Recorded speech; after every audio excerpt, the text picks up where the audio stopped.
애매하지만 살금살금 방향을 잘 잡아야 되는 문제지 뭐 미국 반대 중국 찬성, 중국 반대 미국 찬성으로 양당 간의 결정하고 갈 수 있는 길이 아니라는 점을 이렇게 해석될 수 있게 만든 책임은 장관한테 있는 거예요. 한 5분 정도 마지막 대장동 이슈만 이야기해서 너무 대장동에 이제 노려지 걸릴 것 같아서 마지막 그 외교 관련한 부분 한 말씀만 듣고 마무리하도록 하겠습니다.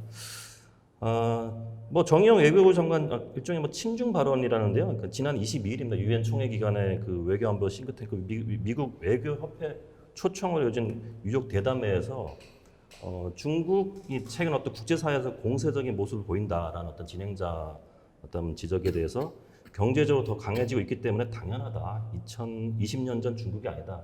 하는 어떤 약간 뭐 친중 느낌의 그런 이제 발언을 두고 문재인 정부 어떤 정권 내내 있었던 것 같아요. 어떤 그 친중 성향에 대해서 뭐 야권에서는 계속 공격을 많이 했었고 이 친중 성향, 이 행보에 대한 어떤 견해를 좀 간단하게 듣고 마무리하도록 하겠습니다. 먼저 유석 대변인. 이게 이제 친중이라고 하는데 결국은 우리가 미국에 많이 경도돼 있었으니까 중국 쪽으로 가니까 결국은 미중 간 균형이라고 봐야 될 거예요. 이제 미국보다 중국에 더 가깝다기보다는 조금 더 추가 가운데로 간다. 이게 결론은 미중 간의 균형을 우리가 잡는다는 것이 우리의 이익에 맞는다고 판단을 했으니까 이런 발언을 한 거 아니에요. 근데 요거는 이제 냉전 끝난 시점 한 뭐 20년 전, 30년 전에는 이게 말이 되는 얘기가 될 거예요. 그래서 예를 들어서 안보는 미국에 의존하고 경제는 중국에 의존한다. 이런 틀에서 생각할 수 있는 얘기인데 소위 말하는 이게 안미 경중이죠.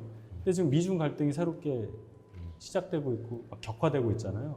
이런 상황에서는 이게 더 이상 통하는 논리가 아닐 거다. 그래서 지금 조금 제가 판단할 때는 제가 외교 전문가는 아니지만 이 시대적 상황에 맞는 논리냐.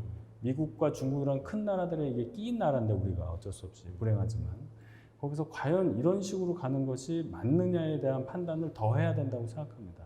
이 미중 갈등이 과거의 미소 갈등처럼 뭔가 승부가 나는 게임이라기보다는 상당히 복잡하고 또 여기에 우리가 더 직접적으로 연관이 돼 있는데 이렇게 외교장관이 미국에 가서 직접적으로 중국의 공세적 지적은 동의 안 한다.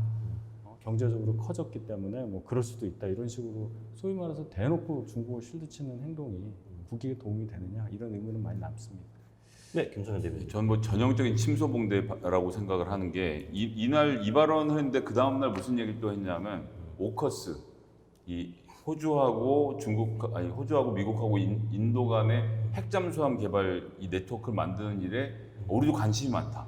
동참하고 싶다는 얘기도 꺼내거든요. 그러니까 이 쭉 한 3박 4일 동안 했던 회의에서 한 발언만 가지고 우리나라 이 문재인 정부가 친중이라고 하는 것은 최근에 그 보수 언론에서는 심지어는 이 뭐 44조를 퍼주고 무슨 뭐 4조 원을 퍼주고 100만 개 백신 받아왔냐 이런 발언을 할 정도로 친미 일반도라고 해도 할 말이 없을 정도로 문재인 정부가 그 한미 정상회담에서도 그렇고 미국에 집중적인 투자를 하는 것도 그렇고 또 이 쿼드 동맹에서 한국이 빠져 있지만 사실상 같이 하는 행보를 하는 등 미국과 굉장히 긴밀한 상태에서 여러 가지 논의를 하고 있고 바이든 대통령도 거기에 대해서 굉장히 우호적으로 보고 있는 것이거든요. 그런데 다만 우리가 이런 입장에서 중국을 군사적으로 등지겠다 이런 말을 할 수 없는 사정을 미국도 이해하고 적절하게 넘어가고 있는데 이게 문재인 정부가 친중이다라는 생각에 과연 동의할 수 있는 사람들이 많이 있을까? 그렇게 해서 친중인 것 같다고 계속 옛날에 친북으로 하다가 친북 요즘 잘한다니까 친중으로 이념적인 논쟁을 하려고 하는데 저는 대변인님 말씀에 전적으로 동의하는 게 이게 어쨌거나 세계 질서의 변화 속에서 우리가 애매하지만 살금살금 방향을 잘 잡아야 되는 문제지 뭐 미국 반대 중국 찬성, 중국 반대 미국 찬성으로 양당 간의 결정하고 갈 수 있는 길이 아니라는 점을 잘 아실 것이고 외교 문제에 대해서만큼 여야의 구분 없이 또 보수 진보의 구분 없이 좀 의견을 좀 조용히 잘 모았으면 좋겠습니다. 다만 이 발언 한마디를 가지고 이 문재인 정부가 친중 행보를 하고 있다라고 하는 것은 제가 보기엔 좀 과도한 해석이다라는 말씀. 하나만 첨언하면 외교라는 것이 자기의 뜻을 완전히 외교적 수사라는 단어가 있을 정도로 외교라는 것이 자기 뜻을 완전히 드러내지 않고 애매모호하게 가는 게 그게 원칙이잖아요. 근데 이런 논란이 나오게끔 한 그 자체, 논란 자체를 발생하게 한 우리나라 외교 장관의 발언이 문제라는 거지. 이렇게 해석될 수 있게 만든 책임은 장관한테 있는 거예요.